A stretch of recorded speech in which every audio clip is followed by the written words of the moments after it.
Bueno, voy a compartir mi pantalla.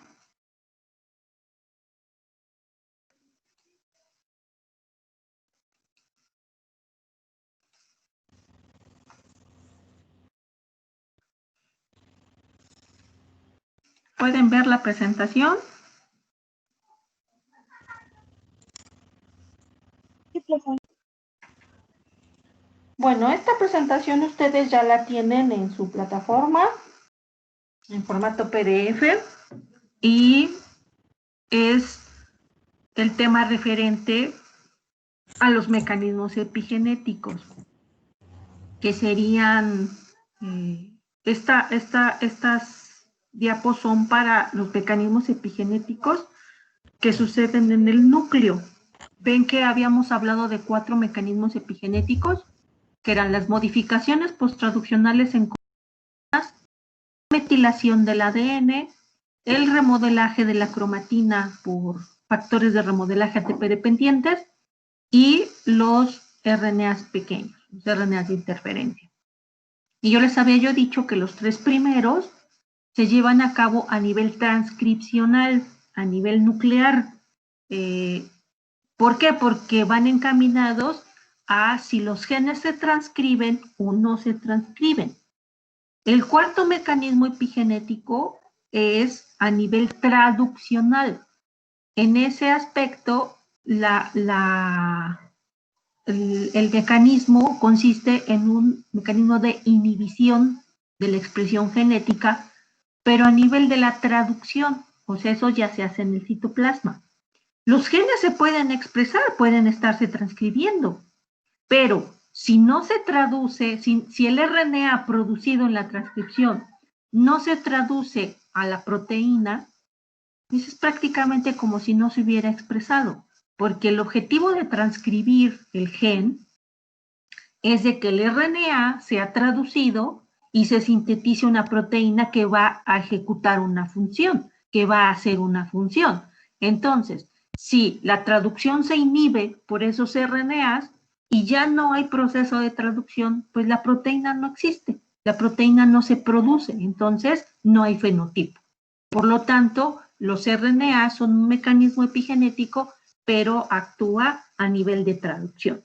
Entonces, estos mecanismos que vamos a ver ahorita con esta presentación son a los mecanismos referentes al núcleo, a los mecanismos que van dirigidos hacia controlar la expresión del gen, a si se activa o no se activa el gen, o se activa o se reprime, ¿sí?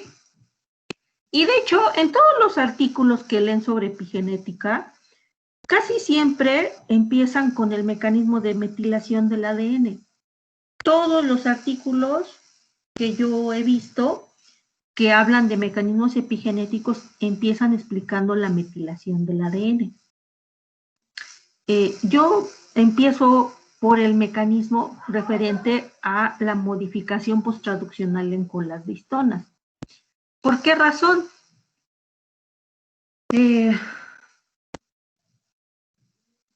Porque se me hace que con ese mecanismo ustedes entienden realmente la influencia de la estructuración de la cromatina. Con la metilación del ADN no se ve directo por qué la cromatina influye. Entonces, esa es la razón por la cual yo empiezo de esa manera. Pero si ustedes leen todos los artículos, la metilación del ADN es con el que se empiezan a describir el mecanismo. Es el mecanismo con el cual se identificó que los mecanismos epigenéticos son heredables, porque la metilación, los estatus de metilación o los patrones de metilación del ADN se heredan. Si ciertos genes están metilados en la célula original, en la célula madre, esos mismos genes se metilan en las células descendientes.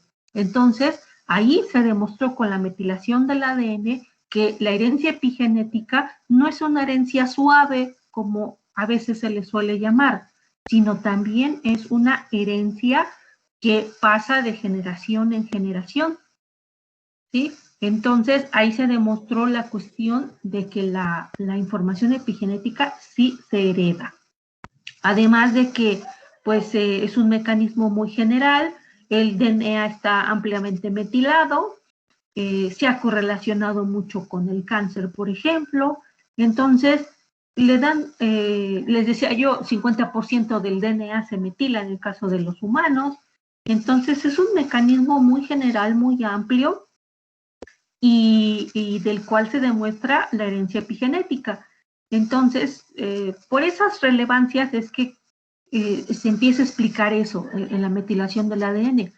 Pero, insisto, por cuestión académica, por cuestión didáctica, yo prefiero empezar con las modificaciones posttraduccionales en colas de histonas, porque ahí vemos el efecto, en una modificación de colas de histonas, vemos el efecto directo de por qué la cromatina se empaqueta o se relaja en relación a las modificaciones, en relación a la información epigenética.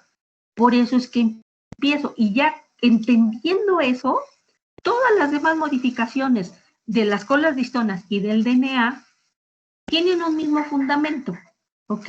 Entonces, para empezar con los mecanismos epigenéticos, vamos a empezar con de modificación posttraduccional en colas de histonas. Recuerden que las histonas, aquí en la diapositiva la podemos ver, es la histona H3, la histona H4, la histona H2A, la histona H2B. Y recuerden que las histonas tienen una cola aminoterminal y luego venía el pliegue histónico, que era la base, la hélice larga bordeada por las hélices cortas, con las cuales interaccionaban y hacían las dimerizaciones para formar el octámero. Y estas colitas de histonas se acuerdan que tenía un enriquecimiento de aminoácidos cargados positivamente, que eran las argininas y las lisinas. De ahí que, por ejemplo, si tomamos la histona H3, vean que la K es la lisina y la R es la arginina. Entonces vemos que aquí en argininas y lisinas tienen unas bolitas que indican las modificaciones que pueden sufrir. Por ejemplo, si yo tomo esta cola de histona, del histona H3, y esta lisina 27, tiene AC y tiene NE. ¿Eso qué significa? Que esa lisina 27 puede acetilarse o puede metilarse.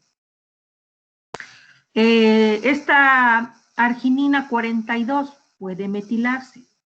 En la histona H4, ven que es mucha lisina, que pueden acetilarse, argininas pueden metilarse, y aparte, eso es en los aminoácidos positivos, pero también hay otros aminoácidos en las colas de histonas que pueden modificarse, como pueden ser las serinas o las treoninas.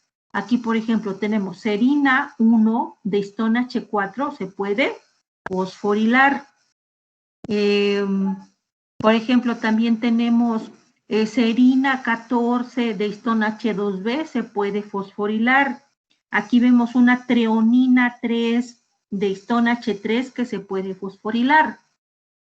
Hay otras modificaciones, como por ejemplo en histona H2A y en histona H2B, en las cuales tenemos que por ejemplo, lisina 120 de histona H2B tiene una modificación que se llama ubiquitinación.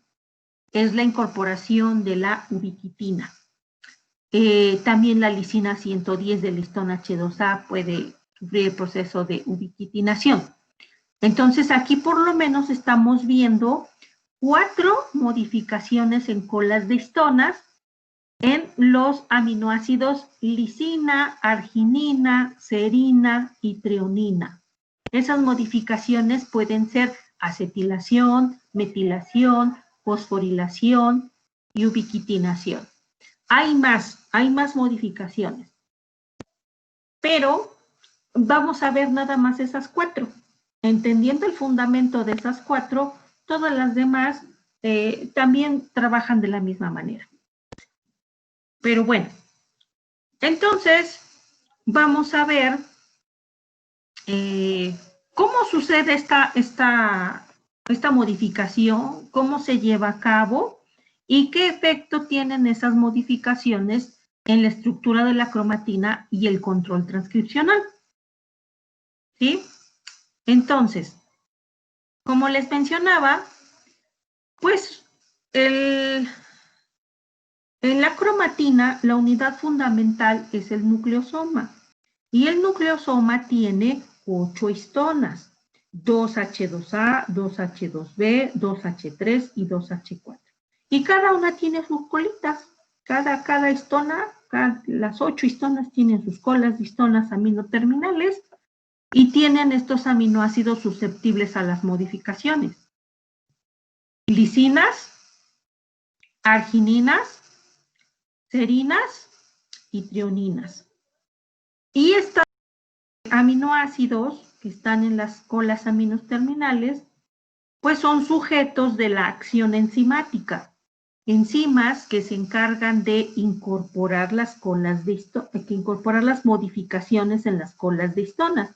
Son enzimas que pueden incorporar el grupo acetilo, incorporar el grupo metilo, el grupo fosfato o la ubiquitina.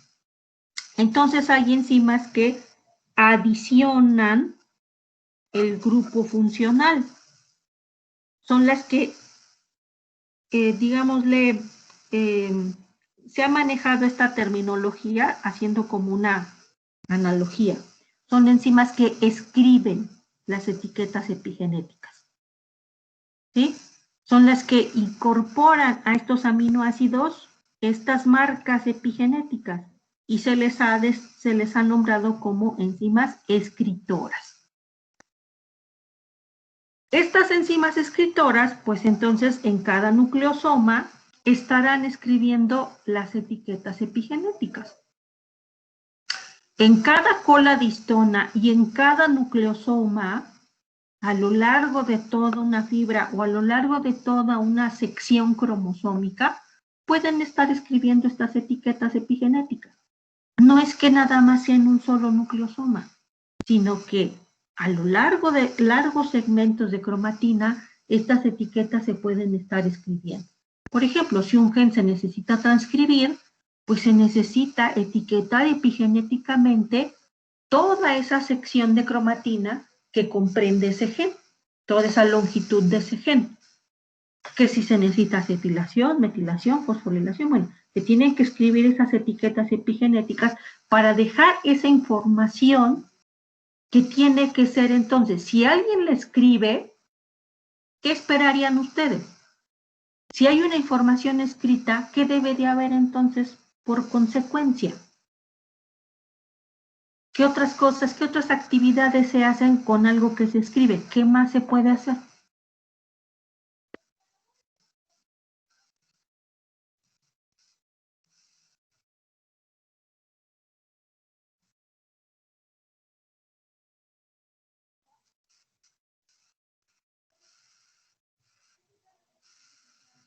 Pues tal vez ya etiquetado se inicia el proceso de traducción. No. Recuerden que es transcripción, que lo que estamos viendo es transcripción de genes. Ya la traducción es cuando el RNA mensajero ya se produjo y se va a sintetizar la proteína. Pero hablemos con analogía. Bueno. Con analogía. Si alguien escribe algo, ¿qué otra acción se puede hacer con la escritura de algo? También se podría borrar y leer. Exacto, sí. La información escrita puede leerse y puede borrarse. Entonces, en las modificaciones posttraduccionales en colas de histonas hay enzimas que escriben las etiquetas, que adicionan estos grupos aquí a los aminoácidos. Estas lisinas y estas argininas son de la cola de histona. Hay unas enzimas que les incorporan estos grupos, que las acetilan, que las metilan, que las fosforilan, que las ubiquitinizan. Esas son enzimas escritoras. enzimas que incorporan esa información. Pero si ya esa información está incorporada, ya fue escrita en un segmento, en una fibra de cromatina, pues ¿y ahora qué? Pues ya se incorporó, ¿y ahora qué? Pues ahí está. Pues hay que leerla. Si es información, hay que leerla. Entonces debe de haber enzimas que se encarguen de leer esas etiquetas epigenéticas y que entonces interpreten qué es lo que está diciendo. Y esa interpretación de lo que está diciendo ya se va a tomar a que si el gen se transcribe o no se transcribe. Pero la información epigenética, como vimos, es flexible. ¿Por qué? Porque depende de condiciones ambientales. Bueno, una parte de la información epigenética es flexible.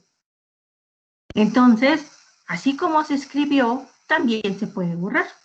Por lo tanto, debe de haber enzimas que sean capaces de quitar esas etiquetas epigenéticas. Entonces, prácticamente el funcionamiento de la información epigenética está en un equilibrio entre las actividades de las enzimas que escriben las etiquetas, de las enzimas que leen las etiquetas y de las enzimas que borran las etiquetas epigenéticas. El equilibrio entre su actividad, a dónde va a escribir, a dónde se va a leer, a dónde se va a borrar. ¿Sí? De toda la información que tiene un genoma, ya saben que son muchísimos genes. Regresamos al genoma humano porque es el que con el que tenemos siempre fresco, pues porque somos humanos, ¿no? Pero recuerden que tenemos 30,000 genes. Y esos 30,000 genes, en cada célula, en cada tipo celular, tienen que estarse determinando si se activa, si no se activa, por cuánto se activa, por cuánto se reprime, si la transcripción es rápida, si la transcripción es lenta, por cuánto tiempo va a ser. Entonces,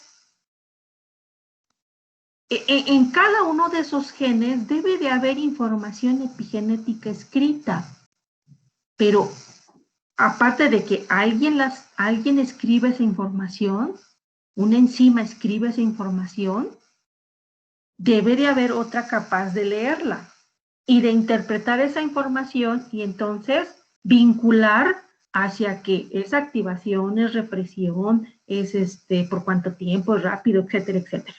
¿Sí? Lo mismo que para la activación y que para la represión. Por lo tanto, entonces, las etiquetas epigenéticas funcionarían a través del equilibrio entre enzimas escritoras, enzimas lectoras y enzimas borradoras. Bueno, de hecho son enzimas escritoras y borradoras. Las lectoras no son enzimas, esas son proteínas con dominios. Entonces, corrijo, es el equilibrio entre la actividad enzimática de las enzimas escritoras y borradoras y la actividad de las proteínas lectoras que tienen dominios. ¿Sí? De hecho, entonces, pues estas modificaciones en las colas de histonas resulta que ya está bien caracterizado. Desde la primera diapositiva, sí se dieron cuenta que ya se sabe perfectamente la posición de la arginina y la lisina y qué modificación sufre. ¿Sí? Por ejemplo, se sabe perfectamente bien, aquí no está en números, pero se tiene perfectamente establecido cuáles son las que se metilan, cuáles son las que se acetilan, cuáles son las que se fosforilan, qué aminoácidos, en qué posición, en qué cola de histona. ¿Sí? A esto en un conjunto se le conoce como la hipótesis del código de las histonas, en las cuales, pues, hay gente que ya lo ha nombrado como el segundo código genético. El primer código genético sería el del cuadrito que vemos en molecular, que es la de los codones, en donde vemos la formación de los codones, por ejemplo, AAA y qué aminoácido codifica. TSG y qué aminoácido codifica AT, y etcétera, que son 64 codones. 61 para aminoácido y 3 para codones de paro. Ese sería el código genético, la decodificación de la información genética. Pero entonces, ¿cómo se escribe y se decodifica la información epigenética? Bueno, pues a través de lo que sería el código de histonas, en el cual el código de histonas, como vemos acá, ya se está perfectamente establecido que en la histona H4, la lisina 4, 8, 12, 16, 59 y 91 se acetilan. La arginina 3 y la lisina 20 se metila. Y la serina 1 se fosforila. Además, la lisina 91 se puede ubiquitinizar. Esto es en histona H1. ¿Sí? Perdón, histona H4. Y así podemos saber a través de este código de histonas qué aminoácido, en qué cola de histona y qué modificación posttraduccional sufre. A ver, esto háganlo como una tareita, una actividad así pequeñita, y pónganla en su blog de notas también, y hagan un cuadrito, hagan una tablita en donde pongan, perdón, tomen a las histonas, busquen una imagen ahí en el internet, y o tomen esta misma la pueden utilizar, y entonces pongan histona H4, pongan histona H3, H2A y H2B, y vayan clasificando, vayan poniendo como les hice el ejemplo. Lisina tal, se metila. Arginina tal, se acetila. Fulanita se fosforila.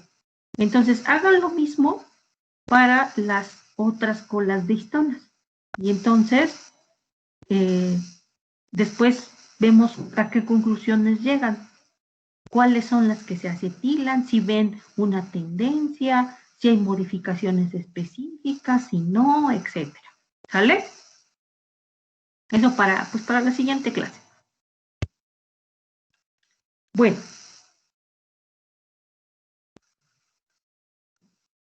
Entonces, pues este código de histonas sirve para entonces interpretar el significado de las modificaciones. ¿Qué significa que se acetilen? ¿Qué significa que se metilen? ¿Cuál va a ser la consecuencia de la acetilación, la metilación, la fosforilación, la ubiquitinación en las colas de histonas? ¿Qué significa esa información? ¿En qué se traduce esa información con respecto a la estructura de la cromatina y al control transcripcional? Bueno, pues ya se sabe perfectamente, ¿no? Ya se conoce qué efecto tiene la acetilación, qué efecto tiene la metilación, la fosforilación y la ubiquitinación. Bueno, y vamos a ir explicando acerca de esto, ¿no? Pero como les decía, pues estas etiquetas epigenéticas son sujeto de las actividades enzimáticas, como dije yo, de la enzima escritora, que es la que se encarga de incorporar la etiqueta epigenética, ¿sí? Es la que se encarga de escribir esa información. Y aquí tienen otra imagen donde podemos ver que el escritor, el writer, es la enzima encargada de adicionar las modificaciones. Es la que se encarga de acetilar, la que se encarga de metilar, la que se encarga de fosforilar, la que se encarga de ubiquitinizar. ¿Sí? Hay enzimas con esta capacidad escritora que hacen la incorporación. Obviamente, ¿de dónde sacan el grupo? Por ejemplo, ¿de dónde sacan el grupo acetilo? ¿De dónde sacan el grupo metilo? ¿De dónde sacan el fosfato? pues hay una molécula donante. Hay una sustancia donante, la cual la utiliza la enzima escritora para transferir ese grupo funcional del donante a la cola de histona. ¿Sí? De hecho, en la clase general vimos, ¿se acuerdan del SAM? Del S-adenosilmetionina. De la S-adenosilmetionina se tomaba el grupo metilo para hacer la metilación del DNA. Pues igual acá también en las colas de histonas. El SAM es el grupo donante del cual la enzima escritora va a quitarle el grupo metilo para pasárselo a la arginina, por ejemplo, de una cola de histona. ¿Sí? Para el grupo acetilo se utiliza la acetilcoenzima A. Para el grupo fosfato se utiliza el ATP. Para la ubiquitina no, porque la ubiquitina es una proteína pequeñita, entonces pues es transferir la proteína completa, ¿no? No hay como tal un grupo donante, en sí es la ubiquitina. Bueno, pero como les decía, así como hay enzimas escritoras, pues también hay proteínas que se encargan de hacer la lectura. Entonces recuerden que la proteína lectora, o en inglés reader, la lectora no es una enzima, no tiene actividad enzimática, es una proteína con capacidad lectora porque posee dominios lectores. ¿Se acuerdan que el dominio es una parte de la proteína que hace una función? Entonces aquí el dominio se encarga de leer. Aquí vemos a la proteína lectora que lo que va a estar identificando es la modificación. La enzima lectora no va a leer o no se va a unir a lisinas. Se va a unir a N-acetillisina. Ya es modificada. No se va a unir a las lisinas, se va a unir a las metillisinas. Ya es el aminoácido modificado a través de sus dominios lectores. ¿Qué es lo que reconoce? Y a donde se reclute la proteína lectora, pues va a ser al aminoácido modificado. Si el aminoácido no está modificado, pues no, ahí no se recluta la proteína lectora. ¿Sí? Y así como se escribe información y se puede leer información, también se puede borrar, se puede quitar. Y para eso entonces está una enzima borradora. Esta sí es enzima, esta sí tiene actividad enzimática.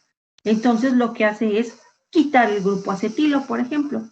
Entonces, era una lisina que por acción de una enzima escritora se convirtió en N-acetillisina. Pero esa N-acetillisina puede regresar a ser lisina por la acción de la enzima borradora. ¿Sí? Entonces, son actividades antagónicas.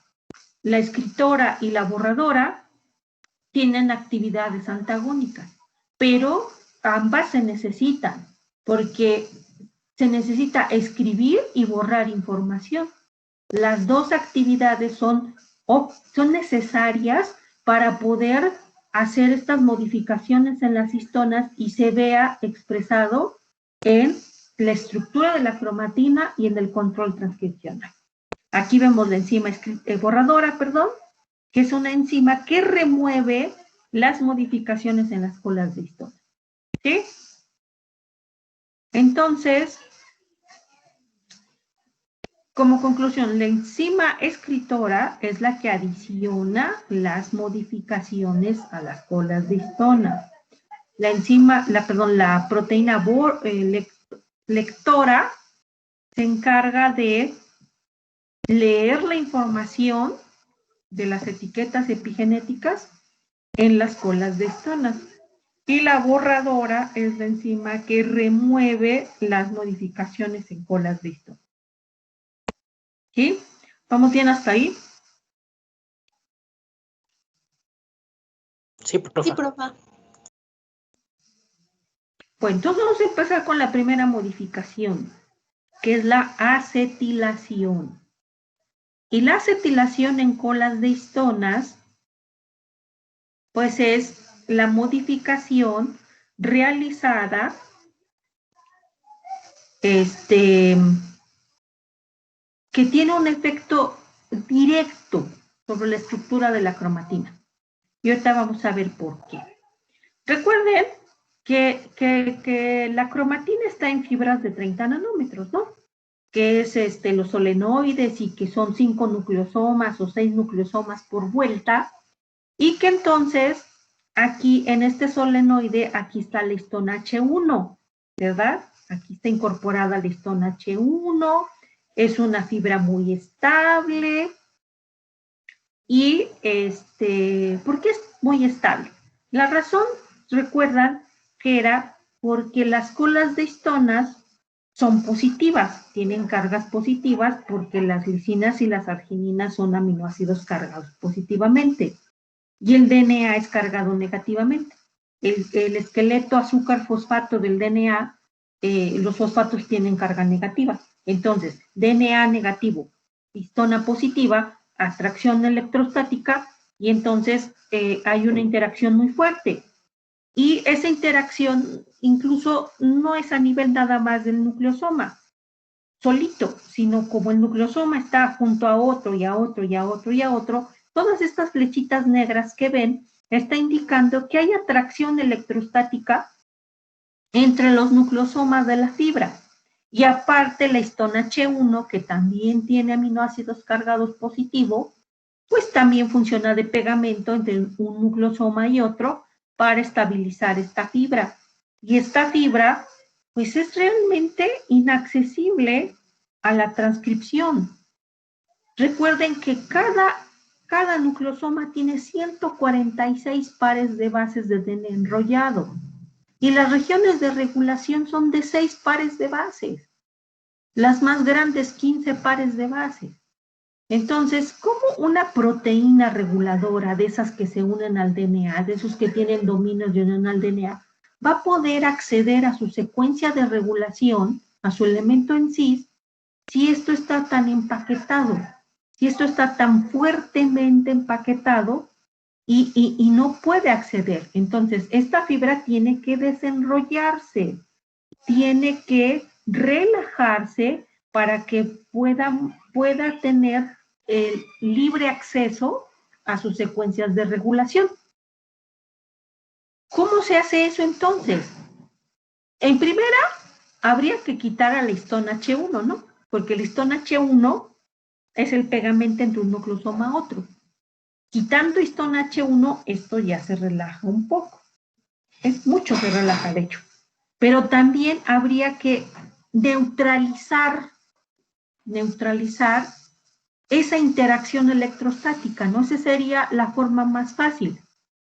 Si yo tengo aminoácidos cargados positivamente, lisinas y argininas en las colas de histonas, y aparte la histona H1 también tiene esos aminoácidos cargados positivos, y es esa interacción electrostática entre el DNA y las histonas lo que está haciendo la estructuración compactada de la cromatina. ¿Cómo se logra descompactarla? Pues neutralizando esa interacción, ¿no?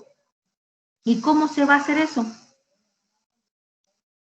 Pues se va a conseguir neutralizando los aminoácidos positivos de las colas de histona. ¿Y cómo se logra? Pues modificándolos. Y esa modificación sería la acetilación. Si las colas de histona se acetilan, la carga positiva del aminoácido queda neutralizada y entonces ya no hay esa interacción electrostática tan fuerte entre el DNA y la cola de histona, y eso como consecuencia traerá la relajación. Si la histona H1, que tiene aminoácidos cargados positivos, también se acetila, también se va a desprender del DNA, también, bueno, de la cromatina, también se va a desprender de la cromatina al acetilarse, y entonces esta cromatina se va a relajar de manera inmediata. Para que esto se logre, pues todas las colas de histonas susceptibles a acetilación se tendrían que acetilar. Tendría que acetilarse todas las colas de histonas de este nucleosoma, de este. Entonces, de todo lo que se quiera relajar, todo se tiene que acetilar. No crean que nada más es acetilar un aminoácido. Regresamos a la imagen esta. Vean, todos estos se acetilan. Aquí está en números. Por ejemplo, de histona H3, hay que acetilar lisina 9, arginina 14, lisina 17, lisina 18, lisina 23, lisina 27, lisina 36. También hay que acetilar en histona H4,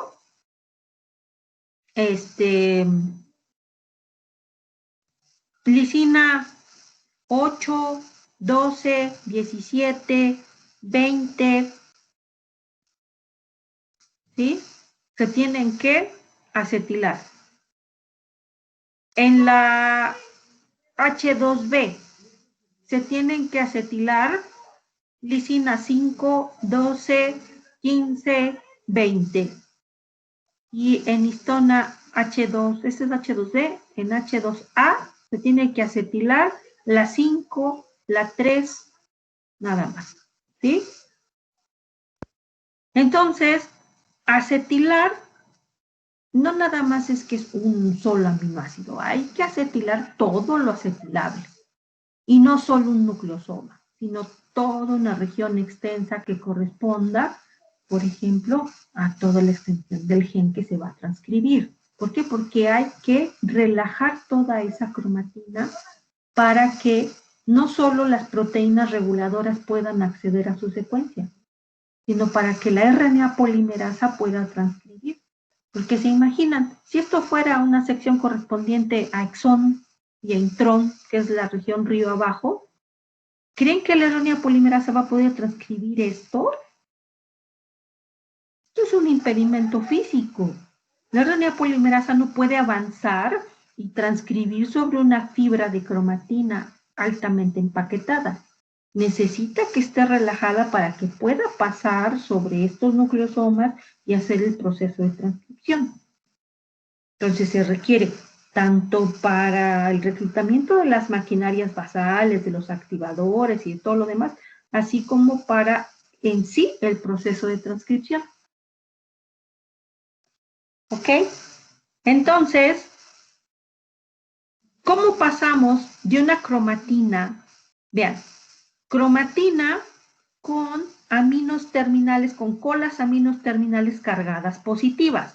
Si tenemos una cromatina con colas de histonas cargadas positivamente, inmediatamente vemos que es una cromatina compacta porque la interacción electrostática es muy fuerte.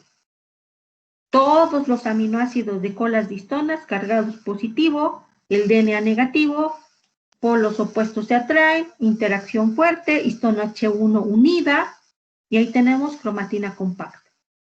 Pero si una enzima escritora empieza a añadir acetilos, grupos acetilos en todas las colas de histonas, en todos los nucleosomas, esa carga positiva se neutraliza. Por lo tanto, nos da como consecuencia la relajación de la cromatina. La histona H1 se acetila, se desprende y entonces se relaja la cromatina.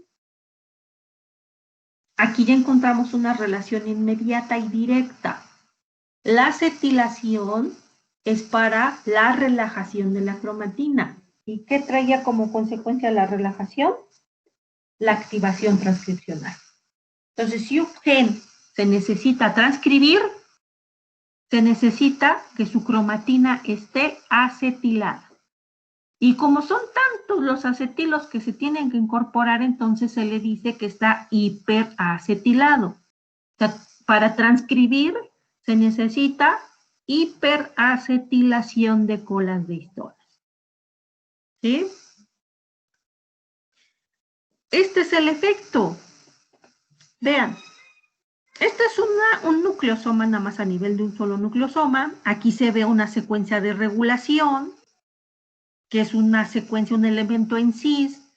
Cuando esto está así, con las colas de histonas con carga positiva, vean que la secuencia está inaccesible. Una proteína reguladora, un activador, por ejemplo, no se puede reclutar a su secuencia en cis porque está compacto.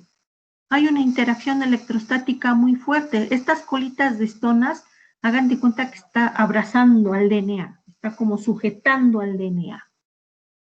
Pero si una enzima escritora incorpora grupos acetilos, hiperacetila, vean aquí ya la colita de histona hiperacetilada, ¿qué es lo que pasa con esta colita de histona?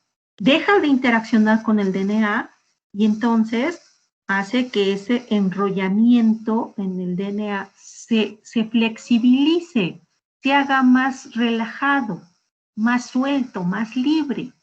Y entonces la secuencia de regulación está disponible para poder ser reconocido por sus factores transcripcionales. ¿Sí? Pero así como se acetila, pues hay una enzima, como ven en la flecha, que puede quitar los acetilos, que puede borrar. Entonces, esto sería un proceso de desacetilación. Y la desacetilación, ¿qué traería como consecuencia? Compactar de nuevo la cromatina y reprimir la transcripción. Entonces, aquí tenemos la acción de dos enzimas.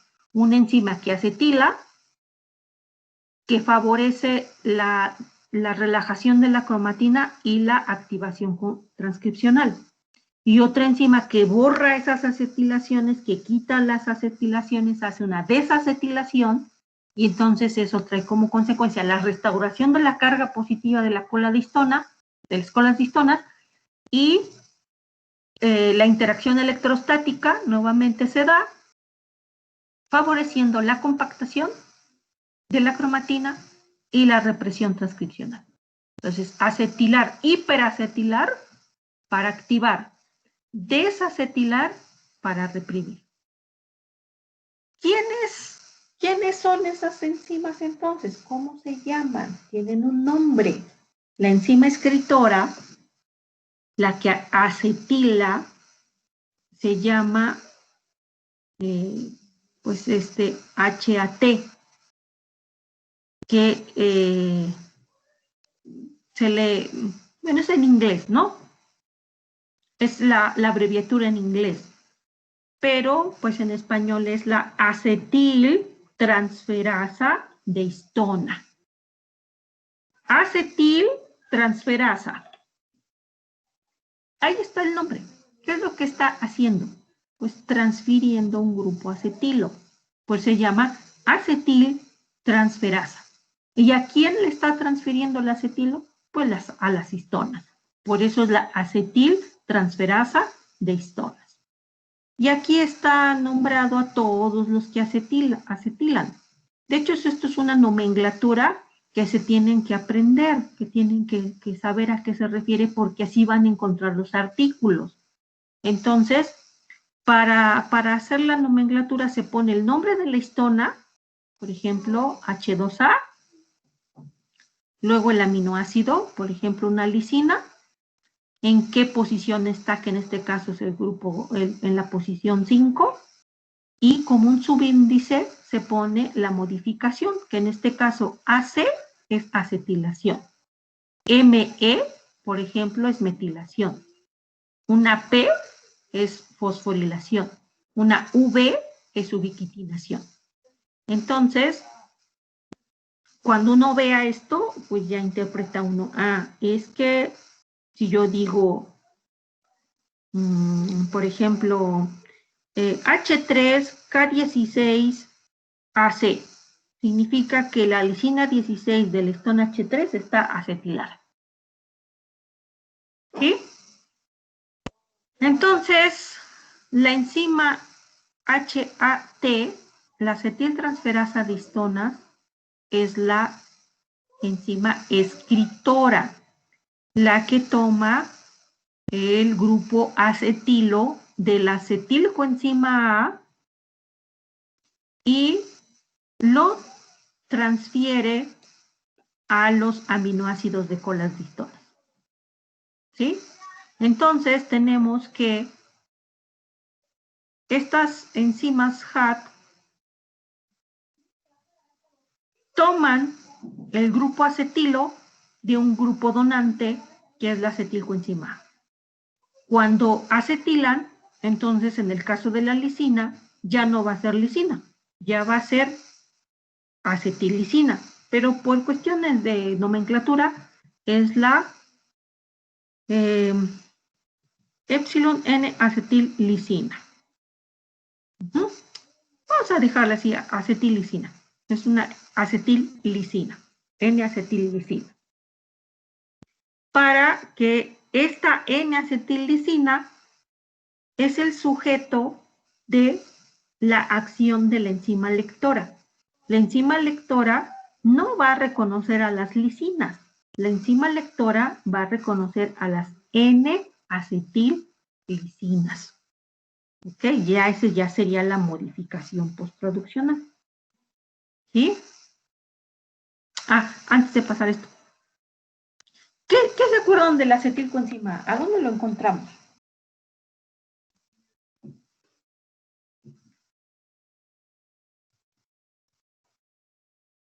En la respiración celular da inicio al ciclo de Krebs junto con una molécula de piruvato.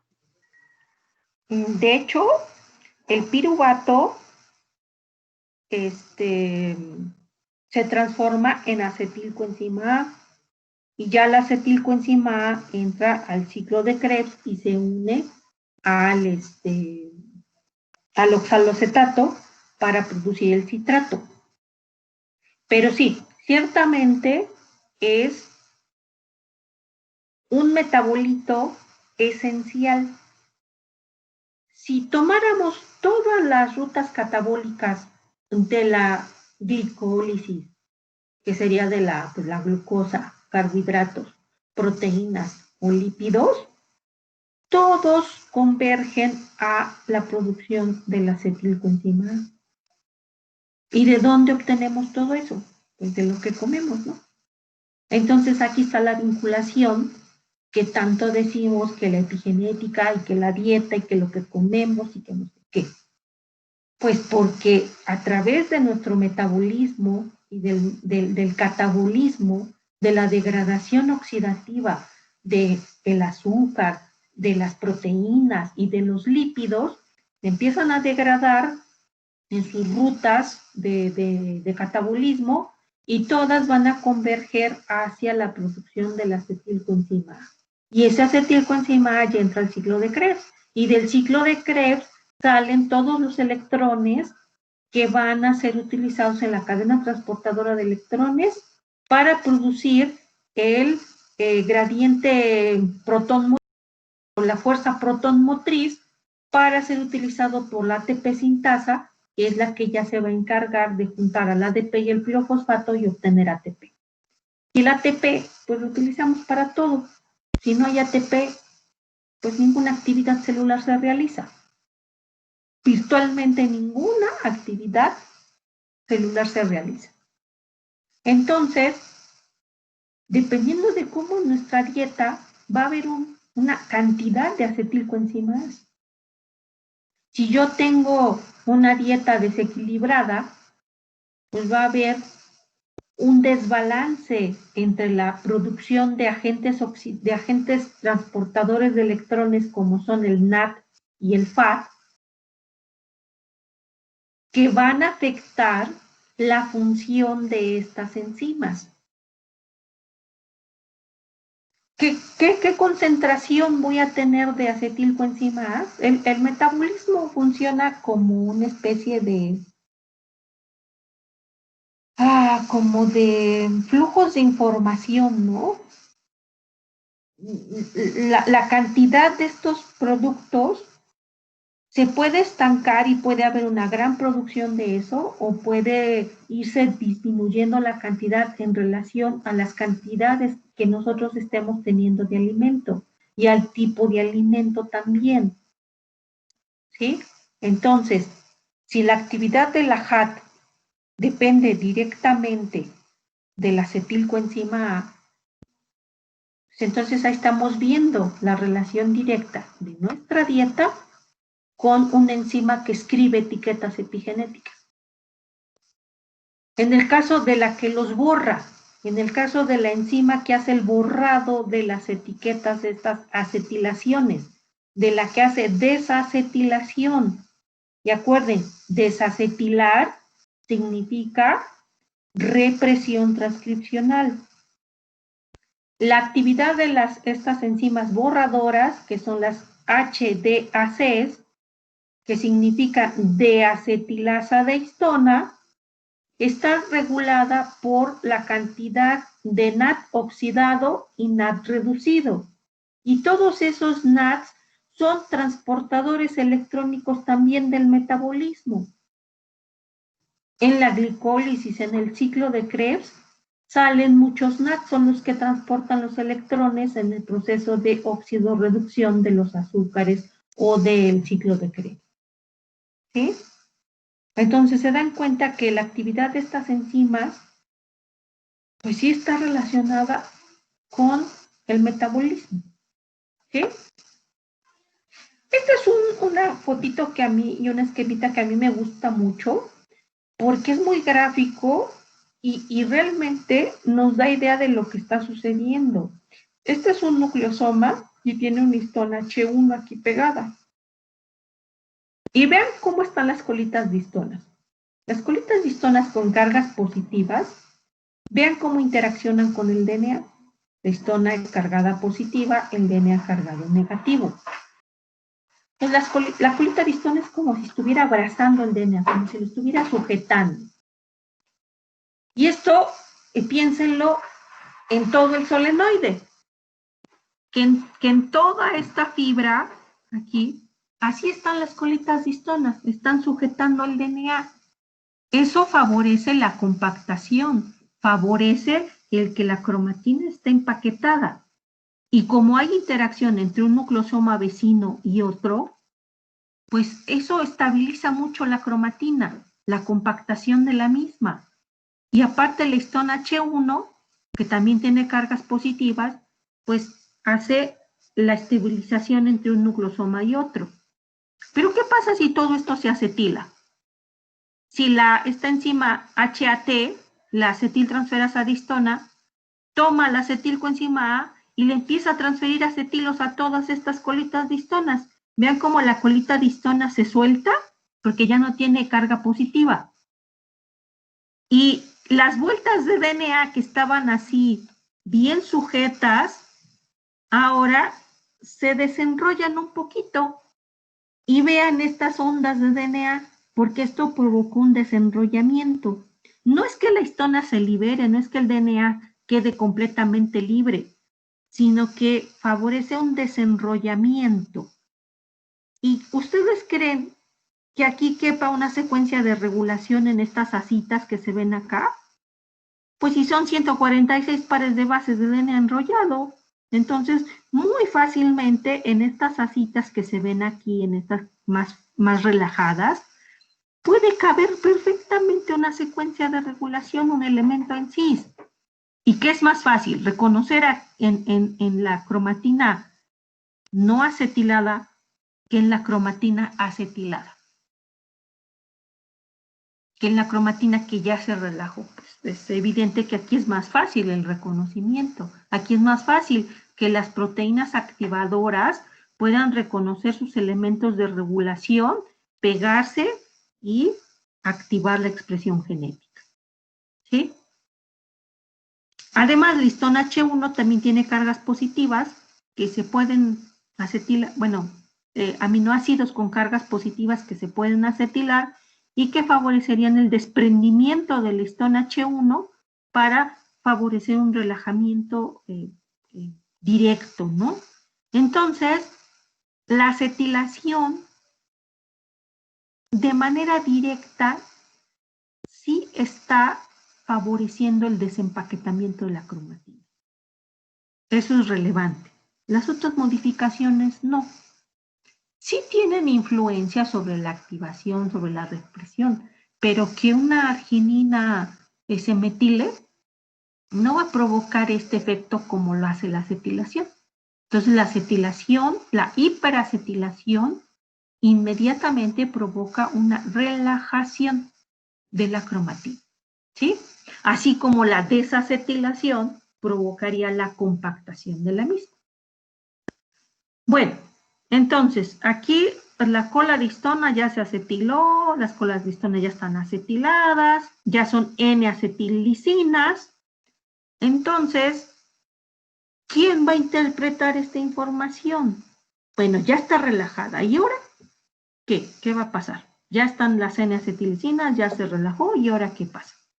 Bueno, hay enzimas lectoras, que son las que hay enzimas, proteínas lectoras con dominios que se van a encargar de leer N-acetilicina. Estas enzimas lectoras que tienen dominios lectores, en el caso de las N-acetilicinas, son una familia de proteínas que tienen un dominio lector de tipo bromodominio. Esta enzima que ven aquí es una enzima lectora y esta sección que se está uniendo a esta bolita, pues es el dominio lector, es un bromodominio. Entonces, proteínas lectoras con bromodominios son las encargadas de leer las N-acetilicinas. ¿Y ahora qué van a hacer estas proteínas lectoras? ¿Para qué se necesitan? Lo que pasa es que la proteína lectora se pega con su dominio lector a la N-acetilicina y a su vez que ya se unió, hace vinculación con maquinarias basales, con activadores transcripcionales y entonces ya se reclutan al sitio y eso trae como consecuencia activación transcripcional. Este es otro esquemita para que quede más claro.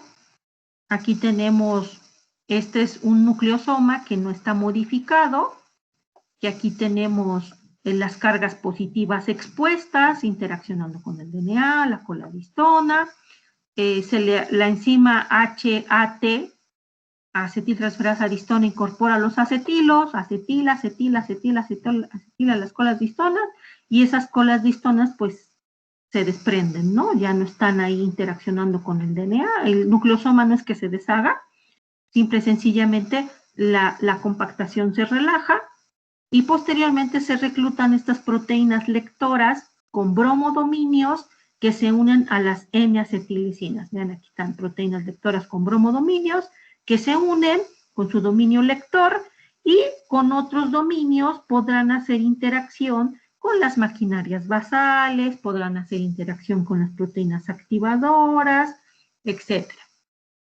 ¿Sí? Por eso estas proteínas, las escritoras, las HATs y estas lectoras están clasificadas como coactivadores, son correguladores, porque están también modulando la actividad de los activadores y de las maquinarias basales. Entonces, ¿se acuerdan de esa clasificación que vimos en el artículo? Que había HATs, HATs y HDACs dentro de una clasificación. No me acuerdo si eran la clase 3 o la clase 4. Ahí lo verifican, ¿vale? Bueno.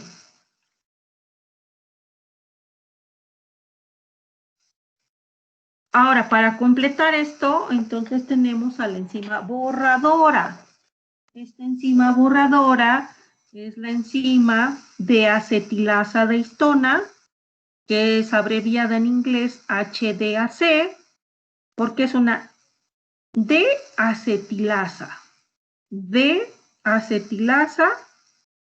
histonas. Lo que está haciendo es quitar grupos acetilo.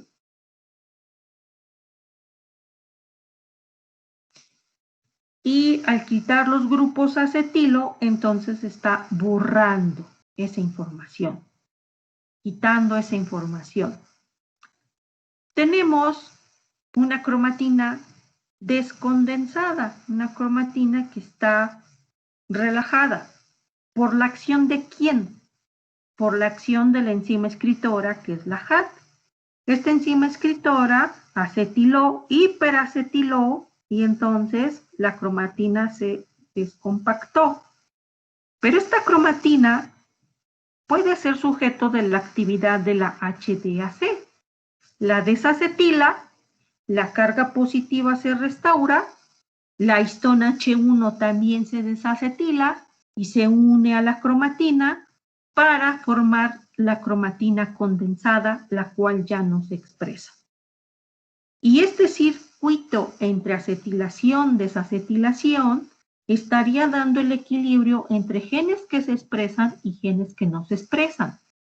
Genes que están con su cromatina hiperacetilada formarán cromatina permisiva, cromatina abierta, cromatina que se puede transcribir, que potencialmente se puede transcribir. Pero cromatina que está desacetilada es cromatina compacta, cromatina cerrada o cromatina no permisiva, que potencialmente no se va a transcribir. ¿Sí? Estas dos modificaciones, acetilación, desacetilación, tendrían ese efecto directo sobre el grado de compactación de la cromatina. Y aquí entenderíamos entonces, por eso les digo que yo empiezo con modificación posttraduccional, porque aquí vemos que ciertamente escribir una información y borrar una información epigenética directamente está afectando sobre cómo se compacta la cromatina. Y sobre cómo se compacta, pues si se activa o se reprime. Este estado es dinámico. Hay cromatinas que están acetilándose y desacetilándose, activándose y reprimiéndose. Puede haber cromatinas permanentemente acetiladas y puede haber cromatinas permanentemente desacetiladas. ¿Ustedes qué piensan?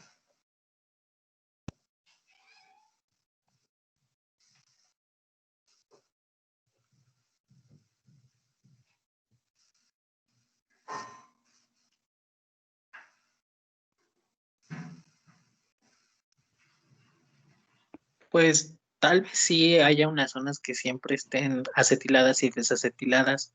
Bueno, yo digo, lo veo como por parte de conveniencia de la célula, no le conviene andar enrollando y desenrollando. Bueno, debe de haber un gasto de energía en ello, ¿no? Claro. Acuérdense, siempre combinatorias.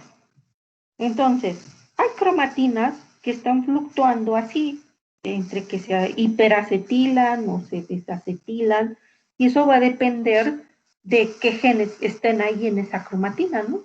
Esos genes, ¿cuáles van a ser? Son genes que están en ese estatus de encendido y apagado dependiendo de las condiciones, ¿no? Pero hay genes que las células siempre tienen que expresar, que independientemente de lo que le pase a la célula, del estímulo que reciba, de la condición en la que esté, hay genes que siempre tiene que expresar, porque son genes esenciales. Hablábamos del metabolismo, genes que hacen, por ejemplo, o que codifican para proteínas que hacen la glicólisis, que hacen el ciclo de Krebs, que hacen el transporte electrónico.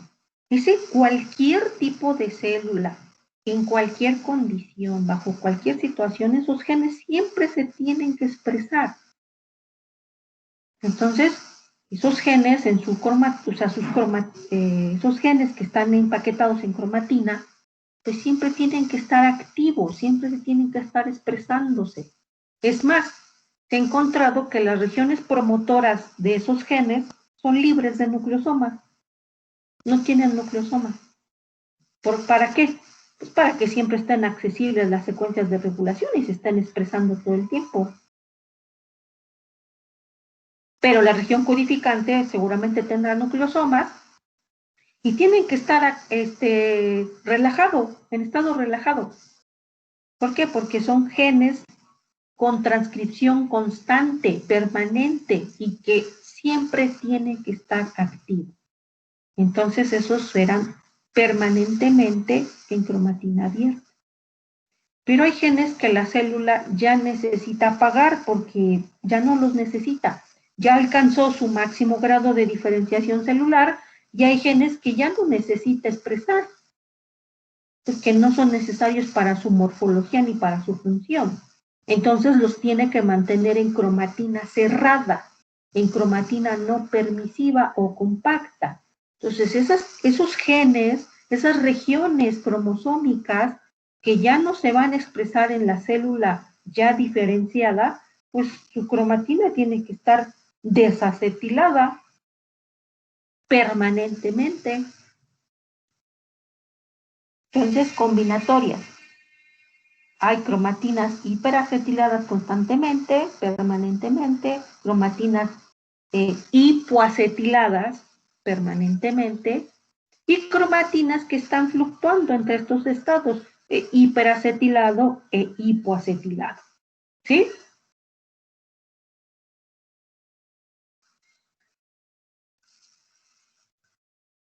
Sí. Estas tres enzimas escritoras, dos enzimas y proteína escritora, borradora y lectora, para la acetilación, desacetilación, pues aquí están resumidas, ¿no? En el caso de la acetilación de las histonas, las escritoras tenemos que son las HATs, que son las acetiltransferasas de histonas, y aquí tenemos ejemplos de nombres de ellas. En general se conocen así, pero bueno, por ejemplo, está la enzima GCN5, GNAT, la familia MIS, CBP P300. Miren, TAF 250, la familia TAF 250. Las subunidades TAFs, las TAFs, son subunidades del factor transcripcional general TF2D. Se llaman TAF porque es factor asociado a TBP. Y tienen actividad, es un factor general de la transcripción, pero tiene actividad intrínseca de acetilación de histonas. Ahora entienden también por qué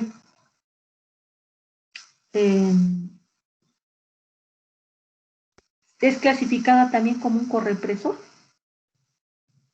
Había en la clasificación, en la tablita, había TAPS corregulador, perdón, estaba clasificada como corregulador. En este caso sería coactivador, porque la acetilación es para activar, ¿sí? E incluso cada una de estas enzimas tiene preferencia. Vean, por ejemplo, esta TAP 250 acetila a la lisina 20 del histón H3. La GCN5 PCAG acetila a lisina 9, 14 y 18 de histón H3. Hay preferencia, ajá. Pero bueno, todas estas son acetiltransferasas de histona, que forman N-acetilicinas, que son leídas por las proteínas con bromodominio. Las proteínas lectoras con bromodominio son las que se encargan de leer las N-acetilicinas. Y, por ejemplo, está la familia BET y la familia BGR1, son las con bromodominio. Aquí podemos ver acetilación, aquí está su proteína lectora, todas tienen BD, que es bromodominio, BD, bromodominio, bromodominio, bromodominio, bromodominio. Y las borradoras, que son las HDAC, que serían las deacetilasas de histonas, de las cuales tenemos deacetilasas clase 1, clase 2A, clase 2B, las sirtuinas y la clase 4. Las sirtuinas son bien famosas. Y de la clase 1 tenemos HDAC 1, 2, 3, 4, 8, 4, 5, 7, etc. Y pues estas se encargan de desacetilar, formar cromatina hipoacetilada y transcripcionalmente inactiva. Recalcarles que entonces, ¿cómo funciona esto? Una enzima escritora se requiere para hiperacetilar, formar cromatina abierta, desempaquetada, accesible a los factores transcripcionales. ¿Para qué se requiere la enzima lectora? Para unirse a los aminoácidos modificados, y esta enzima lectora, al unirse al aminoácido modificado, interacciona con los activadores, con las maquinarias basales, y entonces se hace el reclutamiento de todos los integrantes de factores reguladores para poder controlar el estatus transcripcional del gen. Y la enzima borradora pues se requiere para eliminar esa etiqueta epigenética, que también es información. Borrar también es información, ¿no? Porque una cosa es hipoacetilado, otra cosa es hiperacetilado. Entonces, poner y quitar información, al fin y al cabo, se interpreta también como información epigenética. Bueno, entonces, ver el control transcripcional, ya no hay que verlo con el genecito así desenrollado, sino que hay que ver el genecito en el contexto de la cromatina, en el que aquí hay nucleosomas, en que las secuencias de regulación están inmersas en un contexto de cromatina. Aquí está una caja TATA, aquí está una caja GT, por aquí está un activador, bueno, más bien un potenciador, y hay otro potenciador. Entonces, sobre esta cromatina tiene que reclutarse todos estos complejos que acabamos de ver a nivel secuencia, activadores, maquinarias basales, y sobre eso realizar la activación transcripcional. Aquí tenemos, por ejemplo, la proteína SP1, que se va a unir a la caja GC, y que SP1 va a interaccionar con TF2D, TF2D se va, con su TBP se va a pegar a la caja TATA, y por ejemplo, estos activadores pegados a sus potenciadores pueden reclutar un preensamblado. Este preensamblado que trae, bueno, ya va a traer a todo el resto de la maquinaria basal, a la RNA polimerasa, y va a traer a otros complejos como por ejemplo SWSNF, que son complejos remodeladores de la cromatina y que también los vamos a ver como evento epigenético. ¿Sí? Trae también a CBPs, que son acetilasas de histonas, y a otras más acetilasas de histonas, para poder aperturar la cromatina y que la RNA polimerasa pueda avanzar y transcribir el gen. ¿Sí? Es a veces complejo, ¿no? Porque dice uno, ¿qué es primero? El remodelador de la cromatina, la actividad de acetilación de histonas, y luego ya se reclutan los activadores, y luego el preensamblado, ¿o qué pasa ahí? Pues hay que abrir nuestra mente, ¿no? Y ver que hay posibilidades, que hay mecanismos, que son combinaciones de mecanismos.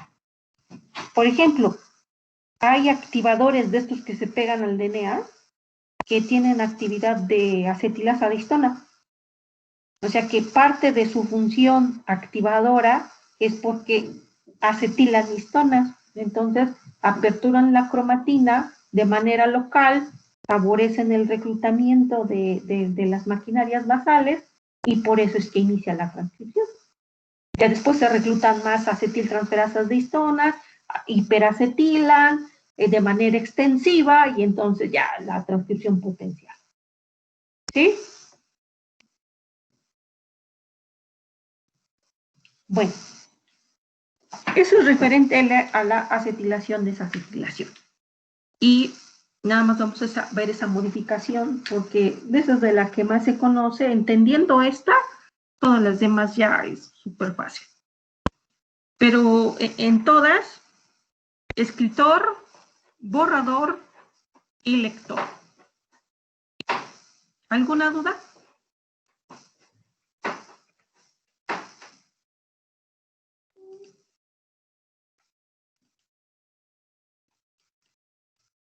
No, profesora.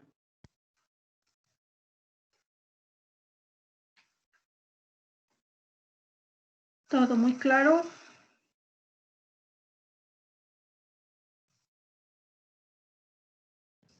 Sí.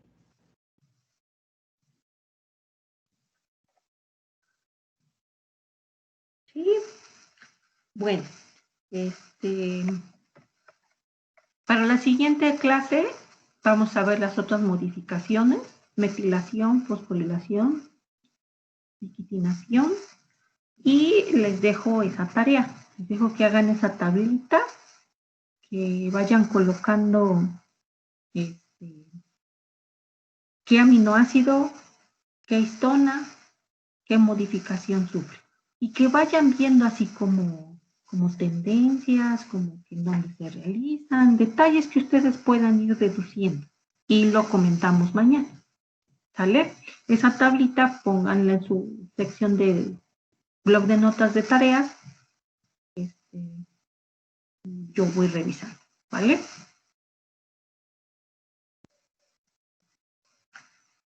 Bueno, pues si no tienen ningún comentario, pues damos por terminada la clase del día de hoy y nos vemos mañana. Está bien, Gracias, profe. profesora, gracias. Hasta mañana. Gracias, profa.